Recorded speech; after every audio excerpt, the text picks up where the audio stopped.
Hello everybody, నా పేరు doctor Monika, fertility consultant at Hegde fertility Hyderabad. So ఇవాళ వీడియోలో మనం IUI ఫెయిల్యూర్ రేట్ ఎందుకు ఎక్కువగా ఉంటుంది అనేది చూద్దాం.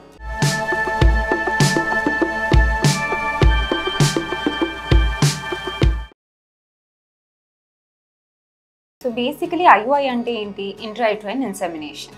సో ఇన్ఫర్టిలిటీ కని వచ్చిన కప్పుల్లో చేసే ప్రైమరీ ట్రీట్మెంట్ IUI అన్నమాట.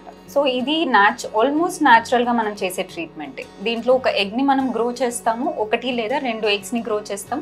అండ్ అవి అప్రోప్రియేట్ సైజ్కి వచ్చిన తర్వాత మనం సిమెన్ని ప్రాసెస్ చేసిన సిమెన్ని తీసుకెళ్ళి డైరెక్ట్గా యూట్రస్ లోపల పెడతాం.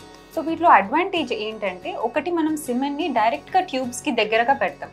సో ఆ స్పర్మ్ అనేది నంబర్ ఆఫ్ స్పర్మ్స్ అనేవి ఎక్కువగా ఉండేలాగా ట్యూబ్కి దగ్గరగా ఎక్కువగా ఉండేలాగా పెడతాం. ఇంకొకటి యూట్రస్ మౌత్ ఓపెనింగ్, అంటే సర్విక్స్ దగ్గర ఏమైనా అబ్స్ట్రక్షన్స్ అలాంటివి ఉంటే మనం దాన్ని క్రాస్ చేసి పెడతాం కాబట్టి ఆ అబ్స్ట్రక్షన్ అనేది తప్పిపోతుంది. అండ్ ఇది ఆల్మోస్ట్ న్యాచురల్ ప్రాసెస్ కాబట్టి దీనికి పెద్ద సక్సెస్ రేట్ అనేది ఏమీ ఉండదు. సో న్యాచురల్ సైకిల్లో ఉన్న వాళ్ళకి మనం IUI చేస్తే దాని సక్సెస్ రేట్ ఒక 4 to 5% ఉంటుంది.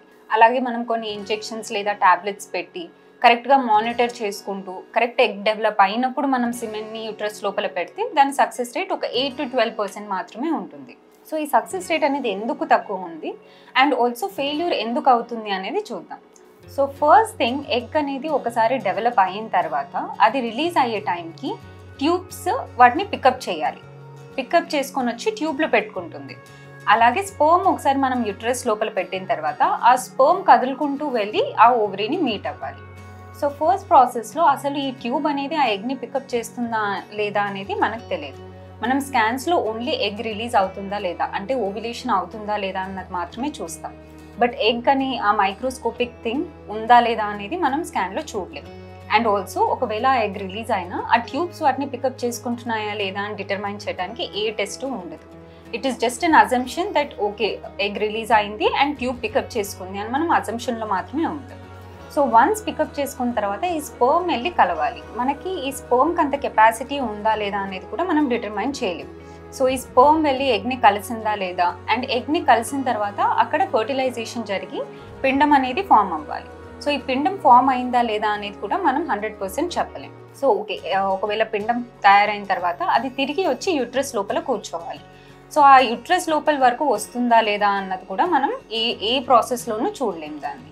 అండ్ ఒక్కసారి యూట్రస్ లోపలికి వచ్చిన తర్వాత యూట్రస్ లోపల ఎండోమెట్రియం అనేది ఒకటి ఉంటుంది. So it is like a bed. ఒక పిండం వచ్చి కూర్చోడానికి అది ఒక బెడ్ ప్రిపేర్ చేయాలి. ఆ బెడ్ క్వాలిటీ, ఆ ఎండోమెట్రియం క్వాలిటీ ఎలా ఉన్నది అన్నది కూడా మనం IUIలో చూడలేము. సో ఒకవేళ వచ్చి కూర్చున్న తర్వాత ఆ ఎంబ్రియో అనేది ఇంప్లాంట్ అవ్వాలి అంటే ఆ ఎండోమెట్రియంలో అది అటాచ్ అవ్వాలి. So most of the times ఇక్కడే మనకు మేజర్ ప్రాబ్లం వస్తుంది. సో ఆ ఎంబ్రియో వెళ్ళి అటాచ్ అవుతుందా లేదా, ఇంప్లాంట్ అవుతుందా లేదా అన్నది కూడా మనం చూడలేం.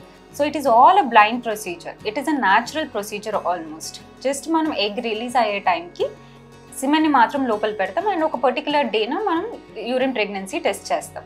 బట్ నేను చెప్పిన ఈ స్టెప్స్ అన్నిటినీ మనం ఎవాల్యుయేట్ చేయం. And most important thing, egg release అయినప్పుడు ట్యూబ్ పికప్ చేస్తుందా లేదా అన్న దానికి ఏ టెస్ట్ ఉండకపోవటం వల్ల దీని సక్సెస్ రేట్ అనేది అండ్ ఫెయిల్యూర్ రేట్ అనేది కూడా కాస్త ఎక్కువ ఉంటుంది. Thank you.